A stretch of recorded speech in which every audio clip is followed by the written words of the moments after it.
Hello everyone, सभी लोगों को बहुत बहुत नमस्कार। होप सब लोग के हालचाल बढ़िया होंगे। सब लोग लग के मैथ्स ओलंपियाड के बहुत बढ़िया बढ़िया प्रॉब्लम सॉल्व कर रहे होंगे। एंड आईयूकेएम का एग्जाम बहुत जल्द आने वाला है ना। सितंबर आने वाला है ना। करंट अगर देखा जाए तो लास्ट मोटा मोटा अगर देखा जाए तो 100 दिन के आसपास का समय बच रहा है, ठीक है। और ये 100 दिन के आसपास का जो बचा हुआ समय है, इसको कैसे यूटिलाइज करें इफेक्टिवली कि हम आईयूकेएम क्लियर कर पाएँ, ठीक है। तो सबसे मेन चीज़ भाई ये है कि आईयूकेएम 2026 के लिए अब आगे का रोड मैप क्या होना चाहिए। अगर आप अक्टूबर से प्रिपरेशन कर रहे हैं तो आपके लिए क्या स्ट्रेटजी है। अगर आप क्लास 9th में हैं तो क्या स्ट्रेटजी है, 10th में है तो क्या स्ट्रेटजी है, 11th में है तो क्या स्ट्रेटजी है, अभी तक प्रिपरेशन में कुछ भी नहीं किया है तो क्या स्ट्रेटजी है। सारी चीज़ों पे आज हम बात करने वाले हैं और खुल के बात करने वाले हैं। इस पूरे आईयूकेएम जर्नी के रिलेटेड इर्द गिर्द की सारी बातें कवर करेंगे। तो सबसे पहली बात से शुरू करते हैं दोस्त, ठीक है। पहली चीज़ जिनको नहीं पता है उनको बता दूं कि आईयूकेएम है क्या। बेसिकली ये first stage of Indian olympiad, mathematical olympiad जो इंडिया का होता है उसकी फर्स्ट स्टेज है। अगर आप किसी भी तरीके से इंटरनेशनल मैथ्स ओलंपियाड में इंडिया की तरफ से पार्टिसिपेट करना चाहते हैं या करने का सोच रहे हैं तो उसकी फर्स्ट स्टेज यही है, आईयूकेएम ही है। यहीं से आपको शुरू करना होगा दोस्त। अगर देखा जाए तो इस आईयूकेएम एग्जाम को कंडक्ट करने वाली बॉडी जो है वो mathematics teachers association in India, जो एएमटीआई है, वो इस आईयूकेएम एग्जाम को कंडक्ट करवाता है। एंड उसके बाद फर्दर स्टेजेस जो होती हैं आरएमओ, इनमो और उसके आगे वाली स्टेजेस, वो सारी स्टेजेस जैसा कि विवेक सर ने भी बताया था, एचबीसीएसई कंडक्ट करवाता है, ठीक है। अब बात आती है कि सर आईयूकेएम देने से फायदा क्या होगा, प्राइस क्या मिलेगा। भाई प्राइस, सबसे बड़ा प्राइस इसका यही है कि आप आईयूकेएम एग्जाम में क्वालिफाई अगर हो जाते हो तो आप फिर ये एक तरीके से आपको आरएमओ में, है ना, आरएमओ एग्जाम देने का आपको मौका मिलता है। सिर्फ आईयूकेएम के क्वालिफायर्स जो होते हैं उन्हीं को आरएमओ एग्जाम देने का मौका मिलता है, ठीक है। तो अगर आप आईयूकेएम क्लियर करोगे तो फिर आप आरएमओ दोगे, और फिर आरएमओ क्लियर करोगे तो फिर इनमो दे पाओगे, ठीक है। तो इंडियन नेशनल मैथ्स ओलंपियाड में अगर आपको पार्टिसिपेट करना है दोस्त, तो उसका सिर्फ एकमात्र तरीका यह है कि फर्स्ट स्टेज आईयूकेएम से स्टार्ट करना होता है, ठीक है। अगर अपन बात करें थोड़ा सा आगे, एग्जाम का पैटर्न क्या रहता है, तो 30 क्वेश्चन का पेपर होता है, 3 घंटे का पेपर होता है। कोई भी नेगेटिव मार्किंग नहीं होती है इसमें। अगर देखा जाए तो सारे क्वेश्चंस के आंसर इंटीजर्स होते हैं, 00 से लेकर 99 तक, लास्ट 3 ईयर से ऐसा ही है। वेटेज की बात करें तो 10 क्वेश्चन 2 मार्क्स के होते हैं, 10 क्वेश्चन 3 मार्क्स के, 10 क्वेश्चन 5 मार्क्स के, ठीक है। अब अगर अपन थोड़ी सी और बात कर लें, क्या एलिजिबिलिटी चेक है। अगर आप क्लास 8वीं 9वीं 10वीं 11वीं या 12वीं में पढ़ रहे हैं तो आप इस एग्ज़ाम को दे सकते हैं, ठीक है। एज आपकी इस क्राइटेरिया के बीच में होनी चाहिए, ठीक है। ये मोस्ट एक्यूरेट डेटा नहीं है, बट हाँ अगर आप इस क्राइटेरिया के अंदर आ रहे हैं that is well and good, ठीक है। Status, you must not have past class 12th before October 30 2025। Last year 2 अक्टूबर तक अगर आपने क्लास 12th पास नहीं की है तो यू आर एलिजिबल, ठीक है। बात करते हैं थोड़ा सा और आगे, ठीक है। लाइक किस तरीके से प्रिपेयर करते हैं इसके लिए, तो बेसे अगर बेटा ध्यान से सोचें तो 4 पिलर्स हैं इसके सिलेबस के, ठीक है। सबसे पहला पिलर जो है वो है एल्जेब्रा, ठीक है। Second one is geometry, third one is number theory, fourth one is combinatorics, ठीक है। अभी एल्जेब्रा में क्या क्या पढ़ना होता है, तो पॉलिनोमियल्स, इनइक्वालिटीज, इक्वेशंस को सॉल्व करना, sequence and series, binomial theorem, recurrence, relation और फंक्शन, इन सबसे रिलेटेड चीज़ें आपको पढ़नी होती हैं। ये जो चीज़ें हैं, लाइक जो भी ये टॉपिक्स के बारे में लिखा हुआ है, इनका बहुत ज़्यादा अपर हायर लेवल नहीं पूछा जाता, जो लाइक आईएमओ या इनमो में पूछा जाता है उस लेवल के क्वेश्चंस नहीं पूछे जाते हैं आईयूकेएम में। आईयूकेएम में थोड़ा लेवल बिल्कुल कम ही रहता है, तो लाइक बहुत आसान है प्रिपेयर करना इसके लिए। ज्योमेट्री में अगर अपन बात करें तो ट्राइंगल, सर्कल्स, क्वाड्रिलेटर्स और कोऑर्डिनेट ज्योमेट्री से रिलेटेड चीज़ें आपको पता होनी चाहिए। नंबर थ्योरी में अगर अपन बात करें तो divisibility, primes, GCD, LCM, perfect square, modular arithmetics, number theoretic functions और डायोफेंटाइन इक्वेशन, ये इंपॉर्टेंट टॉपिक हो जाते हैं। अगर अपन बात करें कॉम्बिनेट्रिक्स की तो काउंटिंग, परम्यूटेशन, कॉम्बिनेशन और probability, pigeon hole principle, colouring और टाइलिंग, ये चीज़ों के बारे में आपको आइडिया होना चाहिए। ये इंपॉर्टेंट सिलेबस हो जाता है इसका। अगर पिछले 3 सालों का पेपर अगर देखें, टॉपिक वाइज थोड़ा सा एनालिसिस करें, तो ये मान के चलिए मोटा मोटा एल्जेब्रा 25 से 30% रहता है, ठीक है, ठीक है। और क्वाड्रेटिक्स के ऊपर और सीक्वेंसेस के ऊपर थोड़ा हाई फोकस रखना ज़्यादा जरूरी है। ज्योमेट्री में अगर हम बात करें तो 25 से 30% का वेटेज रहता है, heavy on triangles and properties of circles and triangles, ठीक है। इस पे रिलेटेड चीज़ें ज़्यादातर पूछी जाती हैं, ठीक है। अगर अपन बात करें नंबर थ्योरी पे तो 25 से 30% का वेटेज इसका भी कभी कभी रह जाता है, ठीक है। कभी कभी 20% तक भी रह जाता है, ठीक है। बट अगर देखा जाए तो सबसे ज़्यादा इसमें जो चीज़ें पूछी जाती हैं वो न्यू लॉजिक पे बेस्ड है ना, ठीक है। जो नया क्रिटिकल थिंकिंग वाला पार्ट है वो सबसे ज़्यादा इसमें देखने को मिलता है। अगर अपन बात करें कॉम्बिनेट्रिक्स की तो 15 से 20% का वेटेज कम से कम इसका रहता है, ज़्यादा भी रहता है कई बार, ठीक है। किसी किसी एग्जाम में तो 40%, 35 से 40% भी पहुंचा है, ठीक है। तो अगर अपन बात करें कॉम्बिनेट्रिक्स की तो इंक्रीजिंग और कॉम्प्लेक्सिटी से रिलेटेड, जो कॉम्प्लेक्सिटी को इंक्रीज करते हुए जो प्रॉब्लम्स आती हैं वो थोड़ी सी इसमें ज़्यादा लाइक काउंटिंग से रिलेटेड हो गई, या मैनुअल काउंटिंग हो गई, या फिर पिजन होल प्रिंसिपल का एप्लीकेशन हो गया, या फिर कलरिंग, टाइलिंग, और इससे रिलेटेड अच्छी अच्छी प्रॉब्लम्स पूछी जाती हैं। इसमें क्रिएटिव काउंटिंग के ऊपर बेस्ड क्वेश्चन अच्छे से पूछे जाते हैं। थोड़ा और आगे बात करते हैं तो इसेंशियल बुक लिस्ट क्या है। तो यार अपन बात करें अगर, तो फाउंडेशन के लिए एक आपको अगर लगता है कि यार है ना सर मुझे ना इसका बिल्कुल बेसिक अच्छे से इम्प्रूव करना है ना, तो मैं क्या करूँ। तो यार IUCAM, हमारा जो IUCAM बैच की DPPs होती है वो आप कर सकते हैं। प्लस अगर अपन बात करें तो हमारी एक ओलंपियाड लॉन्च पैड करके बुक है, ठीक है। ओलंपियाड लॉन्च पैड करके एक हमारी किताब है, ठीक है। ओलंपियाड लॉन्च पैड के नाम से हमारी एक बुक है जिससे मैंने और विवेक सर ने खुद ऑथर किया है। तो भाई अगर हम बात करें, आप ये दोनों चीज़ें अगर कर लेते हैं तो आपका IUCAM का बेस बहुत अच्छा स्ट्रांग हो जाता है। थ्योरी सारी कवर हो जाएगी, इस किताब को अगर आपने कर लिया तो थ्योरी सारी कवर हो जाएगी, और प्रैक्टिस के लिए IUCAM बैच की DPP सफिशिएंट है।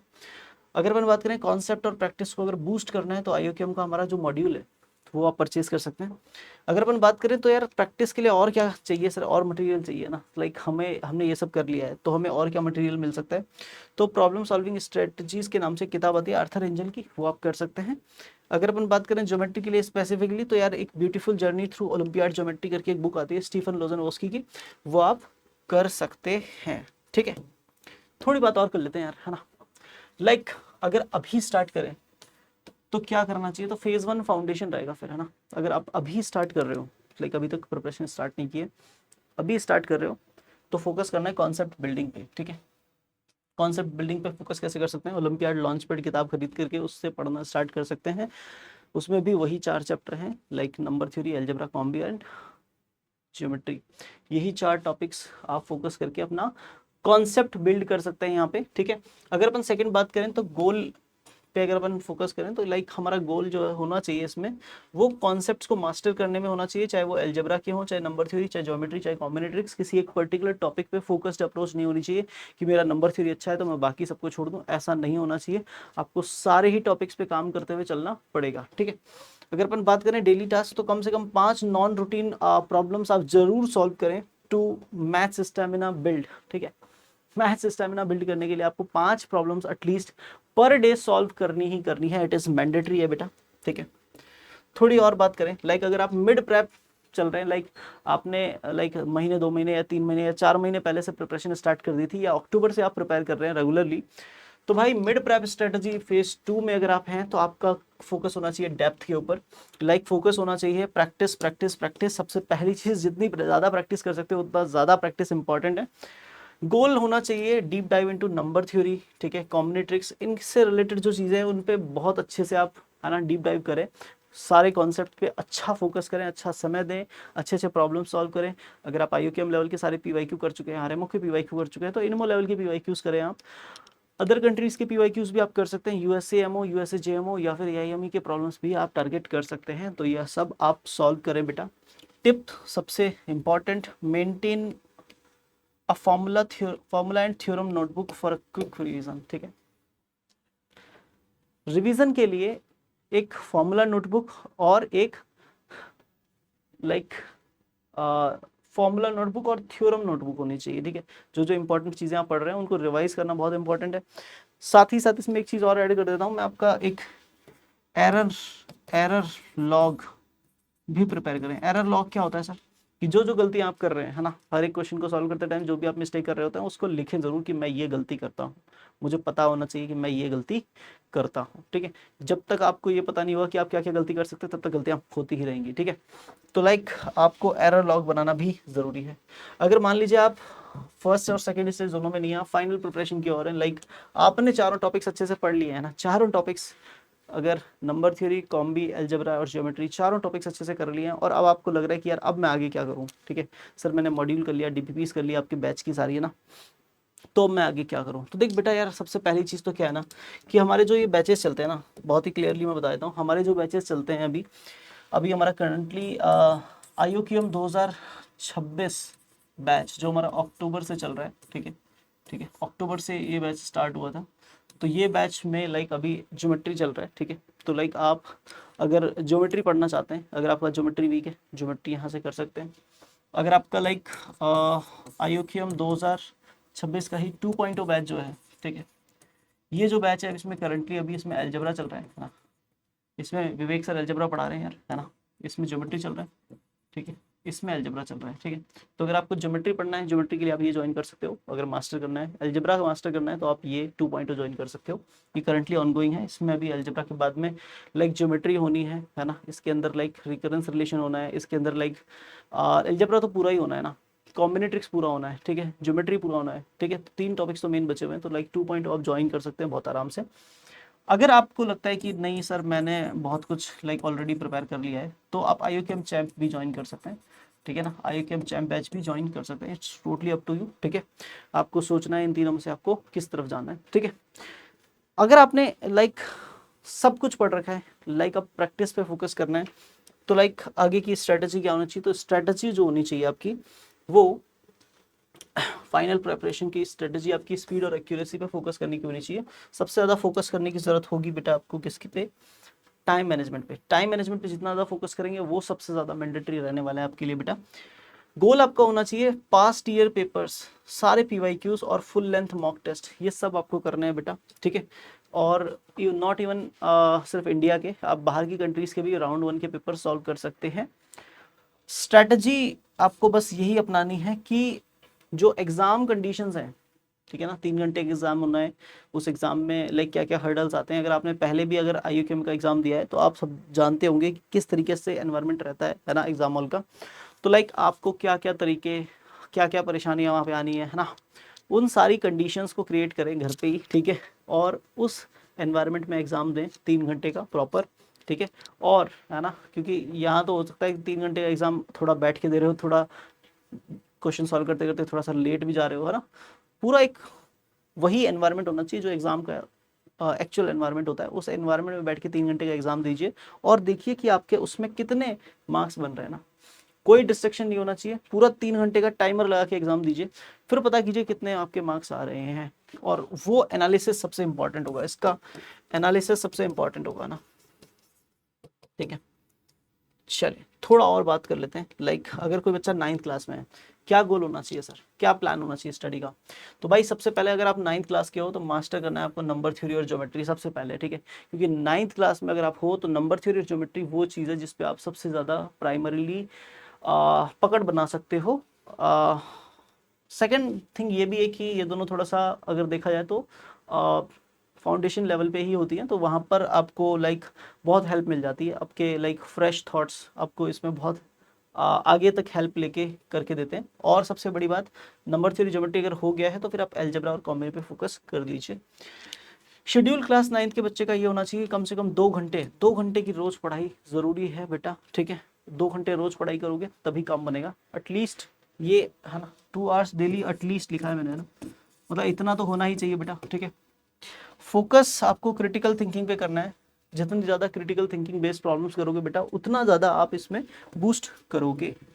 अगर कोई बच्चा क्लास 10th का है मान लीजिए, ठीक है, क्लास 10th का स्टूडेंट है और स्टडी प्लान चाहता है, तो भाई आपका गोल होना चाहिए कि जो बोर्ड प्रिपरेशन के अंदर आप चीज़ें पढ़ रहे हैं, लाइक जैसे क्लास 10th के एग्जाम जो बोर्ड के होने वाले हैं उसमें भी उसको क्वाड्रेटिक इक्वेशन करना है, ट्रिग्नोमेट्री करना है, ज्योमेट्री के कुछ चैप्टर्स करने ही है ना, थोड़ा सा लाइक प्रोबेबिलिटी स्टैट्स भी करना ही है, ठीक है, अर्थमेटिक प्रोग्रेशन करना ही है। तो ये बोर्ड का प्रिपरेशन का जो सिलेबस है ना, उस सिलेबस को पढ़ते हुए ही आप एडवांस सिलेबस भी पढ़ लीजिए ताकि आपको थोड़ा अलजेब्रा और ज्योमेट्री में बूस्ट मिल जाए, ठीक है। मतलब स्कूल का बोर्ड का पेपर के लिए जो चीज़ें आपको आगे चल के पढ़नी है उनको ही पढ़ते हुए शुरू करिए और उनको ही IUQM लेवल तक टच करा दीजिए। तो काफ़ी सारा जो चीज़ें सिमिलर सी हैं वो तो सारी आपको उधर से हेल्प मिल जाएगी, ठीक है। बट अगर अपन बात करें कि कितने घंटे पढ़ना होगा, तो 2 घंटे डेली एटलीस्ट है बेटा आपके लिए भी, क्लास 10th वालों के लिए भी, है ना, ठीक है। फोकस करना है भाई फाइंडिंग एक्स से ज़्यादा फोकस करना है प्रूविंग प्रॉपर्टीज ऑफ एक्स पे, कि एक्स क्या होगा वो निकालने से ज़्यादा एक्स यही क्यों होगा इसका प्रूफ, इस चीज़ पे फोकस करते हुए अगर आप सॉल्व करेंगे तो definitely it will help a lot to you, ठीक है। अगर अपन थोड़ा बात करें कि कोई बच्चा क्लास 11th का है उसका क्या स्टडी प्लान होना चाहिए, ठीक है। तो यार क्लास 11th वाला बच्चा जो है वो क्योंकि अपनी प्रिपरेशन जेई के साथ सिंक्रोनाइज करके हुए चल रहा है, तो मैं आपको ये कहूंगा कि आपका जो सिलेबस है आईओकेएम का, उसको जेई की प्रिपरेशन के साथ सिंक्रोनाइज करके देखिए कि कौन कौन सी चीज़ें हैं जो इधर और उधर कॉमन है ना, ठीक है। जैसे पॉलिनोमियल एंड क्वाड्रेटिक इक्वेशन वो दोनों जगह कॉमन है, ठीक है, तो उसको अच्छे लेवल पे कर लीजिए पहले ही, ठीक है। जेई के लिए करना ही है तो उसको पहले ही कर लीजिए। सीक्वेंस एंड प्रोग्रेशन है उसको अच्छे लेवल पे कर लीजिए। रिकरेंस है थोड़ा यूज आता है जेई में, लेकिन इधर वाला मिलाते हुए अच्छे से कर लीजिए कंप्लीट, ठीक है। थोड़ा सा फंक्शन से काम जो 12th में जाके करना ही है तो वो अभी कर लीजिए, ठीक है। तो लाइक जो सिलेबस है जेई के साथ सिंक्रोनाइज होने वाला, पहले तो उसको प्राइमरीली फोकस कर लीजिए। उसके बाद में आपको 1 आवर डेली तो लाइक जेई के साथ जो सिंक्रोनाइज सिलेबस है उस पर काम करना है। बाकी अपनी जेई की प्रिपरेशन करिए डेली। 4 घंटे एक्स्ट्रा संडे को देना है आपको, ठीक है ना। 4 घंटे संडे को देने ही देने हैं, और वो 4 घंटे में आप नंबर थ्योरी और ज्योमेट्री पे काम करें, क्योंकि वो आपका उधर सिंक नहीं हो रहा होता कहीं ना कहीं, ठीक है। ज्योमेट्री में ट्राई करें, कोऑर्डिनेट ज्योमेट्री का यूज़ करते हुए जो प्रॉब्लम सॉल्व हो सकती हैं उन पे ज़्यादा फोकस करें आप, ठीक है। अगर अपन बात करें एडवांटेज, तो जेई का जो एल्जेब्रा ट्रिक है वो कवर करता है 40% ऑफ आईयूकेएम, और आपको जो एक्स्ट्रा फोकस करना होता है ज्योमेट्री पर, कहीं ना कहीं थोड़े बहुत नंबर थ्योरी पर फोकस करना होता है, जो तो करना ही है, ठीक है। उसके लिए लाइक कुछ किंतु परंतु नहीं है। अगर अपन बात करें यार पेपर अटेम्प्टिंग स्ट्रेटजी क्या होनी चाहिए, तो यार पेपर को कैसे अटेम्प्ट किया जाए, तो पेपर को अटेम्प्ट करने के लिए आप पेपर को 3 पार्ट्स में डिवाइड कर दीजिए, ठीक है। Phase 1 1 hour, phase 2 1 hour, phase 3 1 hour, ठीक है। फेज 1 में आपको क्या करना है, जो इजी 2 मार्कर और 3 मार्कर है ना, पहले उनको लपेट दीजिए। इवन अगर कोई 2 मार्कर और 3 मार्कर में उतने इजी नहीं दिख रहे हैं तो 5 मार्कर को भी लपेट दीजिए। 5 मार्कर अगर कोई इजी दिख रहे हैं ना आपको, 2 मार्कर 3 मार्कर और 5 मार्कर में जो भी इजी दिख रहा है वो पहले 1 घंटे में लपेटने की कोशिश कीजिए, ठीक है। उसके बाद में थोड़े से जो 5 मार्कर है ना, जो थोड़े से फैमिलियर लग रहे हैं कि यार देखे देखे से लग रहे हैं, ऐसा कुछ क्वेश्चन करवाया था है ना, बाबा ने करवाया था या दादा ने करवाया था, ठीक है, ऐसा कोई क्वेश्चन हुआ तो था ना, तो वो क्वेश्चन आप ट्राई करिए, है ना, अटेम्प्ट करिए। अगर बनता है तो वेल एंड गुड है, नहीं बनता है तो लॉस ही लॉस है। तो ट्राई करिए, जो क्वेश्चन फैमिलियर लग रहे हैं उनको पहले ट्राई करना है, ठीक है। फेज 3 जो रहेगा, जिसमें 1 घंटा बचेगा आपके पास में, उसके पास में आपको क्या करना है, बिल्कुल हाँ, कैलकुलेटेड गैसेस अगर आप लगा सकते हैं तो that is well and good, क्योंकि इसमें आईओक्यूएम में सोल्यूशन है ना, स्पेसिफिकली सोल्यूशन नहीं देखा जा रहा, ठीक है। मतलब आपने अगर अगर आपने सही आंसर टिक कर दिया है, यानी 00 से 99 के बीच में जो करेक्ट आंसर आने वाला है, अगर वो आप गैस कर पा रहे हैं, उसका आपके पास प्रूफ नहीं भी है, लेकिन आपकी कोई एक ट्रायल एंड एरर वाली अप्रोच से वो आप उस आंसर तक पहुंच पा रहे हैं, तो यहाँ पे प्रूफ तो देना नहीं है, आप डायरेक्टली भी आंसर मार्क करके जा सकते हैं, आगे बढ़ सकते हैं। लेकिन इसका मतलब ये नहीं कि आप हर क्वेश्चन में गैस लगा रहे हैं ना, क्योंकि अगर आप हर क्वेश्चन में गैस करते हुए जा रहे हैं ना तो बहुत बुरा पिटने वाले हैं पूरे एग्जाम में, ठीक है। तो पहली चीज तो एजुकेटेड गैस आप लगाएं, ठीक है। डबल चेकिंग इंटीजर कैलकुलेशंस, ठीक है, इंटीजर कैलकुलेशन को दोबारा जरूर चेक करें, क्योंकि मैनी टाइम्स इट हैपेंड कि सर ये आया था और ये लिख दिया मैंने, है ना, वो गलती नहीं होनी चाहिए। प्रो टिप्स क्या है सक्सेस के लिए, पहली चीज एक्यूरेसी। अगर एक्यूरेसी थोड़ी भी ऊपर नीचे है ना दोस्त, तो प्रॉब्लम आनी है ना। आप एक कैलकुलेशन एरर करोगे तो उस क्वेश्चन में चाहे वो 2 मार्कर था, 3 मार्कर था या 5 मार्कर था, आपको 0 मिलेंगे, ठीक है। तो डबल चेक योर स्टेप्स, खासकर उन क्वेश्चंस के लिए जो थोड़े कम फैमिलियर थे उनके लिए, तो खासकर इंटीजर फॉर्मेट, ठीक है। इंटीजर फॉर्मेट क्या कहता है, practice writing answer in 00 to 99 format. शुरू से जो हम हमारे बैच में करते हैं, जितने भी हमारे बैच के स्टूडेंट्स हैं उनकी आदत होती है, हर एग्जाम वो जो देते हैं उसमें वो 00 से लेके 99 तक के इंटीजर टाइप के आंसर वाले ही प्रॉब्लम्स देख रहे होते हैं हर एक मॉक टेस्ट में, हर एक क्लास टेस्ट में। तो लाइक वो प्रैक्टिस वहाँ पे से मिल जाती है। अगर आपको भी प्रैक्टिस करनी है तो आप भी प्रैक्टिस के लिए हमारे बैचेस ज्वाइन कर सकते हैं और वहाँ पर टेस्ट अटेम्प्ट कर सकते हैं। जितने भी प्रीवियसली टेस्ट हो चुके हैं वो आप जिस दिन भी ज्वाइन करेंगे उस दिन से भी ज्वाइन करके आप वो टेस्ट दे सकते हैं बेटा, ठीक है। कम्युनिटी आप ज्वाइन कर सकते हैं, हमारी व्हाट्सएप पे कम्युनिटी है, ठीक है, जिसमें लाइक आप ज्वाइन कर सकते हैं और अपने लाइक थॉट्स डिस्कस कर सकते हैं, आइडियाज़ डिस्कस कर सकते हैं, अपने क्वेश्चंस डिस्कस कर सकते हैं। आप मुझे पर्सनली भी अपना डाउट भेज सकते हैं RJ_sir_ मैथमेटिक्स पर। और अगर आप चाहें तो मेरी एक पर्सनल कम्युनिटी भी है, उसको भी ज्वाइन कर सकते हैं, RJ_sir_ ओलंपियाड। वहाँ पे आके भी आप अपने डाउट और अपने प्रॉब्लम्स और अपने आइडियाज़ को शेयर कर सकते हैं, जहाँ पर बहुत सारे बच्चे ऑलरेडी डिस्कस कर रहे होते हैं सारी चीज़ें। अगर अपन बात करें कंक्लूजन और मोटिवेशन की, तो भाई IOQM is about the beauty of logic, not just marks. सबसे बड़ी बात, आपका लॉजिक करेक्ट है ना, आंसर आपका अगर करेक्ट नहीं भी आ रहा है कोई बात नहीं, हो सकता है आप IUQM आपको उतना अच्छा लाइक पुश ना दे पाए, लेकिन आप विश्वास मानिए कि आप जब IUQM की प्रिपरेशन बहुत अच्छे से करते हैं तो उसके साथ साथ बहुत सारे एग्जाम जो पैरेलल में चल रहे होते हैं, चाहे वो NMTC है, चाहे वो AMC का एग्जाम है, चाहे वो AMO है, ठीक है, चाहे वो आपका लाइक